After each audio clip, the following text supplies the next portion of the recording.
Magandang araw mga katits. Dito na naman tayo mga katits. Meron akong bagong ipapakita sa inyo mga katits. Tatlong deposito mga katits nakuha dito sa amin mga katits.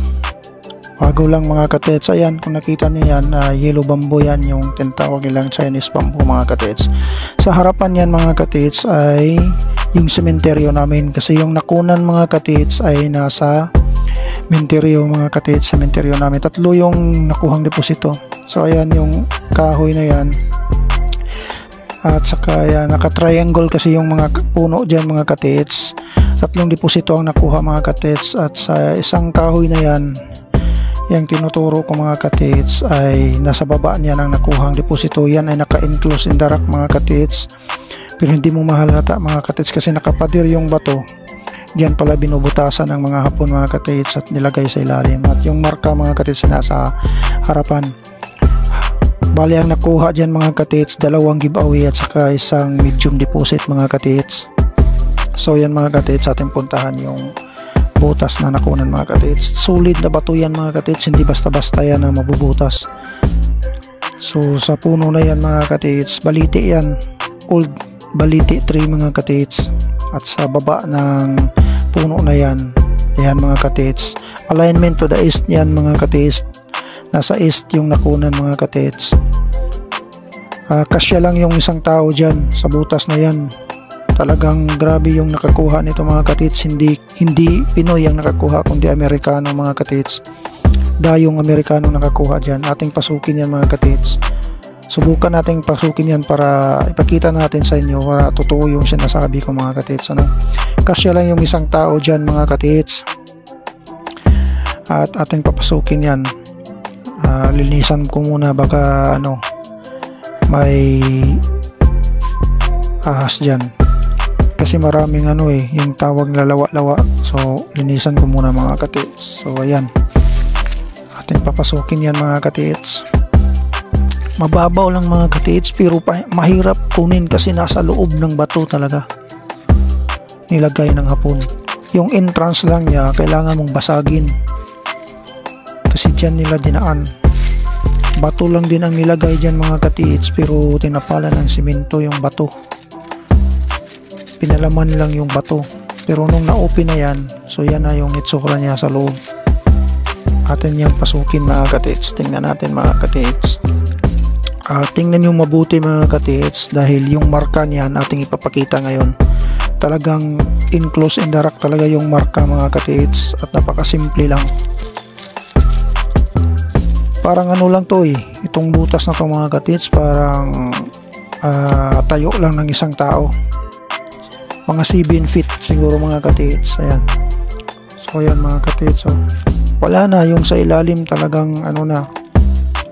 Ganyan na yung itsura sa ilalim. Wala ka nang kukunin na lupa dyan kasi ganyan na talaga yan.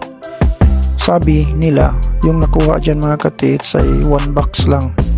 Isang box, pero yung amino box lang. Yung parang toolbox. Pang giveaways lang kasi mga katits. Pero marami na rin yun. So ayan mga katits, tingnan nyo mabuti yung sa ilalim niya. Lupa na yung nasa ilalim mga katits.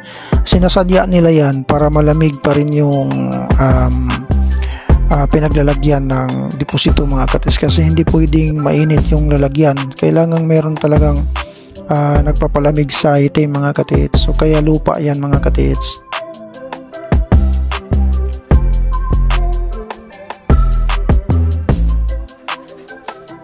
So ayan mga katits, grabe, kahit ako di ko akalain dyan lang pala nilagay sa baba ng puno na yan. 1 meter distance going to east mga katits, at nakapader na sa loob ng pader. So ating puntahan yung marker niya mga katits. Nasa harapan lang niya, nasa harapan lang din niya yung marker mga katits. Ayan napakasimple, hindi mo yan magagalaw, hindi nga nagagalaw ng ayan kung titingnan nyo, yan ay letter C mga katits, na may dot sa gitna. Ay talagang pressure enclosed talaga yan. At saka yan yung replica mga katits, na yung item ay under the tree. Ayan, tingnan nyo yung postura, tingnan nyo yung forma mga katits, saka yung sa marka. Talagang ganyan o yan. Yung demo ko na yan. Kung ano yung nasa bato na nakaukit, yan din ang forma ng pinaglagyan ng item mga katits. Napakasimple. Kailangan mo lang talaga i-analyze ng mabuti kasi maraming mga palito kasi yung mga Hapon ginagawang mga marker nila mga palito. So ating puntahan yung isa na nasa old tree pa rin mga katits. Bali tatlong old tree yan na naka-triangle mga katits. Yung dalawang puno na yan ang nakunan. Yan nandyan yung isa mga katits, tsaka yung isa na nakunan.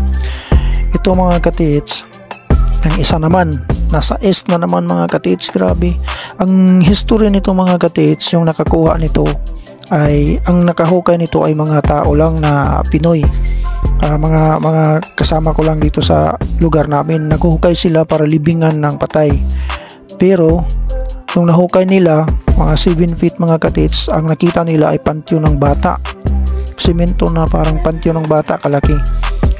Pero dahil sa takot nila, iniwan nila mga katits. Naghukay sila ng ibang hukay. Pero yung Amerikano mga katits na nakakuha sa isang giveaways, siya pa rin nakakuha niyan kasi dayo siya pinuntahan niya ng gabi. At yan, pagbalik, basag na yung semento. So yung isa na sinasabi ko mga katits, yung medium deposit, yun ang malaki. Yang punong kahoy na malaki na yan nasa gilid ng highway. At sa itaas lang yan ng sementeryo namin mga katits. Punong kahoy din yung marka mga katits at nasa east pa rin. Gusto ko sanang ipakita sa inyo yung mga marker dyan mga katits, kaso may mga tao, may bahay, may nagtitinda.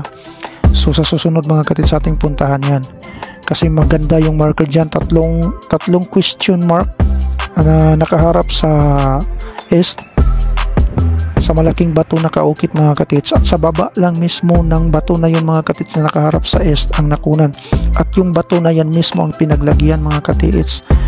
At saka 1 meter yung laki ng butas na nakunan mga katits. Ayan, kung nakita niyo yung bilog na bato na yan, nasa harapan niya ng punong kahoy, going to east pa rin.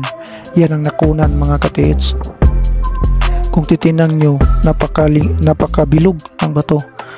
At saka yung marka dyan, 3 question mark.